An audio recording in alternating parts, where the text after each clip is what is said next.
دو هزن حکومت سوریه لإدلبه ایرشی کامپا کر کو جهادیین فرانسیین تندرو لوی کامپه بون یعنی بارگاه هوان بو شرکی گران دنابرا هر دو آلیان دا در کتبو و یکمین جاره کو شرک دنابرا هزن حکومت سوریه او هزن جهادیین اسلامیین تندرو دا درد که کو فرانسینه دوی شری دا فرماندار کامپه عمر دیابی کو با اصل خواه سنیگالی فرانسیه هاتیه گرتن سر و ایرشه جه درک دیپلماتیک جه پاریس جه رودا برا گوت هایوان خبروان جوه اپراسیونه هیا و ده بیجه او آگادار بونه جنیزیک و جی روشه ده شوپینن لوه کامپه در دور هفته جهادیین فرانسی هنه جهادیین فرانسیین کلوه در نجی بناوه فرقة الغرباء تینا ناس کرن افجی دیمانین و کامپا جهادیین فرانسینه لإدلبه إيرشي راسي إيرشا هزين أمنيا حكومة سوريا هاتو دنابرا واندا الشر دركتو كامب هما بيجن تيك شوية بس ما بيحسنوا يفوتوا لباشور السوري لدفرا جباتا خشب لقنيطرة كبتشين إسرائيلي دست بكولاندني كرنا محمد مازن شاردار بري و دریه دبیجه که افجار سیم اسرائیل ناوا دارستانان دکوله و زیان دگینه زوینین چاندنی هر وها دازانین که اسرائیل خالک سربازیجی آوا کریه ریناده خلق بچنه ناوا زوین خواه حکومت سوریجی تانه دا آخفه دا پراتیک دا تشتکی ناکه یعنی نکارش خواه و چپکه یعنی نکاره ریل بر هزین اسرائیلی بگره محمد یاجی جمال علی جی ریوبر چاندیه لقنه طرا دبیجه دو مهین در باس بویده لسر و بر 120 دونم عرض زوی هاتنه کولاندن و زیرار گیشتیه دارن گفن ینوی دوره لگور گوتن اوی هنک داره هنه تمنی وان 1000 ساله وی جواره بیجم اسرائیل کنترول خواه لسر نافچه تامپون آسال 1974 و چیای هرمون جرات بيجن يعني جبل الشيخ بعربي جرات بيجن دي كنترول اخو اسرائيل البيدا بري زيدا كر بهتري نه بنجهو خالين خوين سربازي لباشوري سوري لآلي قنيطرة آوا كرنا بلدوزرن إسرائيلينا لباشوري سوريا للوتكيا جريكينا لجبات الخشب لقنيطراي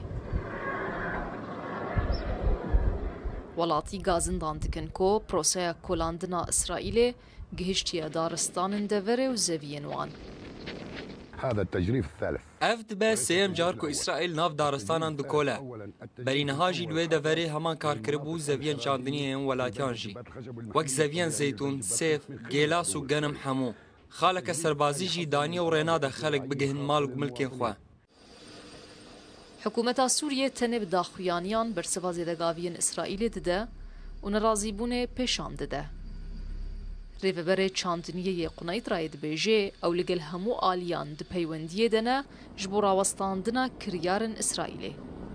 في تجريف للحراج تجريف هي للمرة الثانية أو الثالثة عم تصير خلال الشهرين الماضيين. تهردو مهن بوريده پروسين كولاندن تشيبون كو روبر 120 دونمان لخوادگرا برانيا وانجي دارن به تمن بون كو هنکان جوان زيده 200 حتى 300 سالان تمن کرنا. هنک جي تمن وان زيده 1000 سالي بون. خلق خمگين جبر وان كرياران. ام ده پیوندیا بردوام دنه لگل وزارت چاندنی و دسته سامان دولت و دارستانانو به هیوینکو بکاربن لگل هنگ آلیندن وان کریاران راوستینن. پشتی کتنا رژیم اسد اسرائیل در باسی نافچه تامپون بو کل سال 1974 دنافبرا اسرائیل و سوریه ده لسر سینور هات بو آواکرن و دبن چافدیریان توین یک بوی ده بو.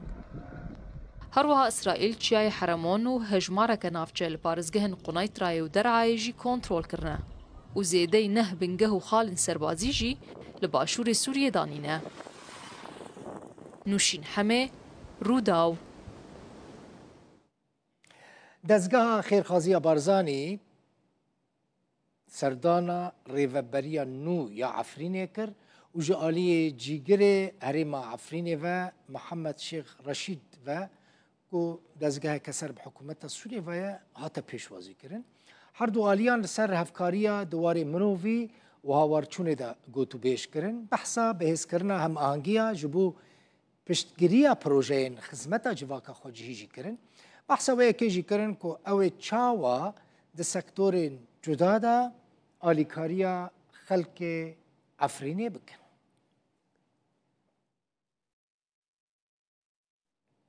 Hêzên Sûriya Demokratîk got wan li bajarokê Meskenê li Rojhilatê Helebê berpirsekî Daişê girtine li gorî daxuyaniya Hêzên Sûriya Demokratîk di vê mehê de wan çend operasyon pêk anîne û di encamê de jî çend grûpên veşartî yên Daişê têk dane û hejmarek endam û berpirsên wê girtine.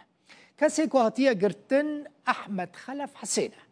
Xelkê Meskenê ye û li gorî lêkolînan wî kesî maddeyên teqemenî û lojîstîkî ji bo teqandina otomobîlan peyda dikirin. Li Dêrezorê jî asayîşa rêveberiya Xweser bi piştgiriya hevpeymaniya navdewletî du endamên Daişê li gundewarê Bakurê Dêrezorê girtin. Asayîşê got hêzên wan ên antîterorê hat bi alîkariya saziya emnî û bi piştgiriya hevpeymaniya navdewletî ew operasyona ku hûn ser ekranê dibînin pêk anîne.